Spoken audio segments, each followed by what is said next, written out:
I'm going to talk next about our project aimed at developing the human dynamic neurochemical Connectome scanner. Our goal is to build a 7 Tesla MR compatible PET camera with an order of magnitude improved sensitivity to enable imaging of neurochemical dynamics with unprecedented temporal resolution and beyond state-of-the-art spatial resolution. The temporal resolution is listed on top because imaging neurochemical dynamics is really our main focus. And why is that? As stated in the report of the Brain Working Group, PET provides the best means to translate studies of neurotransmitter receptors and neuromodulators to humans, an area neglected in recent years. However, one of the remaining challenges is that the means for dynamic assessment of neurochemical specific brain activation, analogous to functional MRI localization of activation, is not yet in hand. As you know, fMRI provides the ability to dynamically measure changes in brain activity with excellent spatial resolution and temporal resolution down to seconds or even less. However, there remains a gap in our knowledge of the neurochemical messages that support this signaling. Although PET is currently used extensively for mapping pre- and post-synaptic receptor binding potential, we are still searching for that light bulb that will allow us to measure neurochemical dynamics. And that is because the temporal resolution of our PET measurements is at least an order of magnitude worse than that of functional MRI, as summarized in this table from Christine Sander and Sven Hesse's review. What can we do to improve the temporal resolution of our measurements? Well, we just need to dramatically improve the SNR in our images, which in the case of PET, it means we need to collect more useful events by increasing the sensitivity of the camera. When it comes to sensitivity, there are two main factors that are relevant: geometric efficiency to maximize the probability of photons to reach the detectors, and detection efficiency to detect most of the incident photons. So what are the opportunities in a dedicated brain scanner that we'll explore in this project?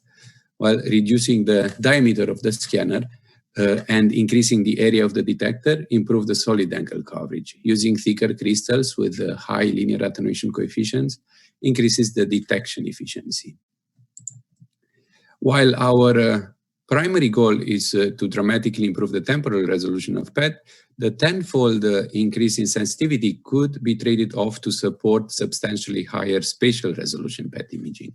So you know, the spatial resolution in PET depends on several factors ranging from purely physics constraints to those dependent on the crystal size or the image reconstruction algorithms.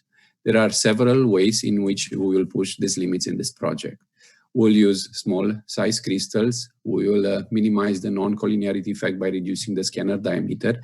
In fact, we might even be able to reduce the contribution of the positron range inside the 70 MR for certain radio tracers. But of course, there is a trade-off between sensitivity and spatial resolution we'll need to consider carefully, because using longer crystals to improve the sensitivity degrades the spatial resolution towards the edge of the field of view. So why do we want to combine a higher spatio-temporal resolution BrainPET with a 7 Tesla MRI? Well, instead of answering this question directly, I'll try to answer the following two questions. Why combine PET and MRI in general? And why 7 Tesla MRI instead of 3 Tesla MRI? The answer to the first question in the case of neuroscience applications, I think is obvious. As you can appreciate from these tables, PET and MRI provide complementary information about the brain. Furthermore, both techniques have pros and cons, and integrating the two allows us to combine their advantages while in the same time mitigate some of their limitations. Although there are 3 whole-body integrated PET MRI devices currently approved for human use, these scanners were mainly developed for oncologic applications and are not optimized for imaging the human brain, and definitely cannot be used for imaging neurotransmission with our target temporal resolution. Instead, dedicated brain PET have been developed either for a standalone operation or as MR-compatible PET inserts. The first integrated PET MRI human scanner called BrainPET was built by a team led by Dr. Matthias Schmand from Siemens that included several of our collaborators in this project. We have been using the BrainPET prototype installed at the Martinos Center for the last decade for a variety of studies ranging from those aimed at studying the mutual interference between the two devices and investigating the performance of the PET camera, developing methods to use the information obtained from one device to improve the other modality, and demonstrating the tremendous potential of this technology through proof of principle studies in small animal, non-human primates, and humans. Although it opened the road for simultaneous PET-MR human imaging, and its performance for brain application is superior to that of the whole body devices I mentioned earlier, the BrainPET prototype has several limitations. Due to constraints such as the need to self-shield it, to fit it inside the bore of a 3 Tesla MR scanner and allow a sufficient space for placing the MR transmit and receive coils inside the BrainPET, there had to be large gaps between adjacent heads in the same ring. Consequently, the BrainPET has a sensitivity that is approximately half of the theoretical value for a scanner of that size. Avalanche photodiodes, the only MR-insensitive photon detector technology available 15 years ago when the BrainPET was developed, have intrinsically low gain and high capacitance, which, in addition to not allowing time-of-flight performance, require many of the trade-offs that I mentioned earlier. The spatial resolution of the BrainPET is inferior to that of state-of-the-art dedicated BrainPET scanners, such as the high-resolution research tomograph, because of the crystal size and the lack of depth of interaction information. A software mechanism is required to control the temperature in addition to the hardware mechanism, which poses additional challenges. And finally, the BrainPET prototype was not designed to be 7 Tesla MR compatible.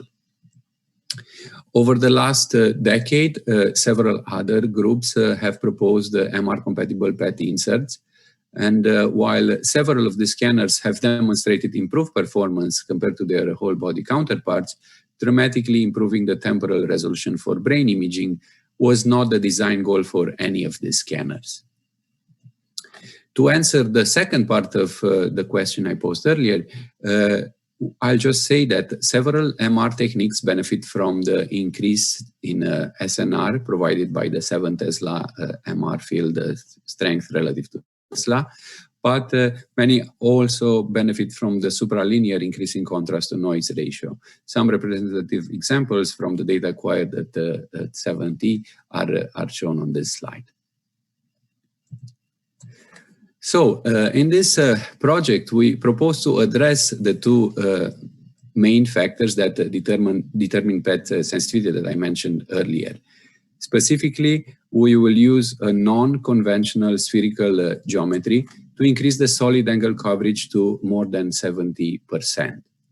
This change alone will translate into 25% sensitivity for detecting true coincidences. Additionally, to decode the scintillator blocks, we will use high-performance readout electronics with depth of interaction and time-of-flight capabilities. Furthermore, the time-of-flight information will act as a virtual sensitivity amplifier, and thus sensitivity could be as high as 50%, a dramatic improvement compared to current value. As I mentioned, we also plan to integrate this scanner with one of our 7 Tesla MR devices. As a preliminary results, we performed Monte Carlo simulations that indicated not only that the BrainPET scanner will have a high sensitivity, but also excellent count rate performance. Measurement performed with prototype modules inside the 7 Tesla MR scanner show no mutual interference, and in the meantime, we actually built a complete ring, a proof of concept scanner that was successfully tested outside the magnet, and we are hoping soon to test it inside the 70 MR. On the MR side, electromagnetic simulations also suggest that the 70 magnetic field won't be perturbed by all the scintillator modules, and that a high performance transmit-receive array can be integrated in the BrainPET scanner, and it will be built using approaches similar to the ones we used for building the 32 channel for the current BrainPET prototype. The hardware advances that I described so far will be combined with the methods for performing MR-assisted PET data optimization we have been developing for the existing scanners over the last decade. This is just an example of an efficient algorithm for obtaining the information required for performing attenuation and motion corrections, as well as anatomy-aided reconstruction and region of interest-based analysis from the MR data acquired using a single morphological sequence with embedded EPI navigators. We proposed 3 specific aims in this project. The first one is focus on the PET hardware development and its integration with the 70 MR system. The second one focuses on implementing the software for data acquisition, image reconstruction, and for performing standard and advanced corrections, some of which I already mentioned on the previous slides. As you can see, we won't stop there, as we also plan to perform proof of principle studies in healthy volunteers to demonstrate the capabilities of the integrated scanner. This is a summary of the milestones and the timeline for the project. Without going in detail, I want to point out that according to this plan, the BrainPET is supposed to be built and integrated into the 7 Tesla MR by the end of year 3, and the human studies are scheduled for the last 2 years. We'll of course continue to assess the performance and optimize the hardware and implement and optimize software throughout all 5 years. Finally, and most importantly, we have assembled 4 teams of experts from 8 institutions from around the world to accomplish the same. I want to take this opportunity to thank every one of them for their contributions to getting the project to this stage. I also want to thank our program directors, Dr. Shumin Wang and George Zubal. I'm convinced that together we will be able to conceive and turn on the light bulb that is needed to measure neurochemical dynamics. I'm looking forward to working with all of them to make this dream come true. Thank you very much.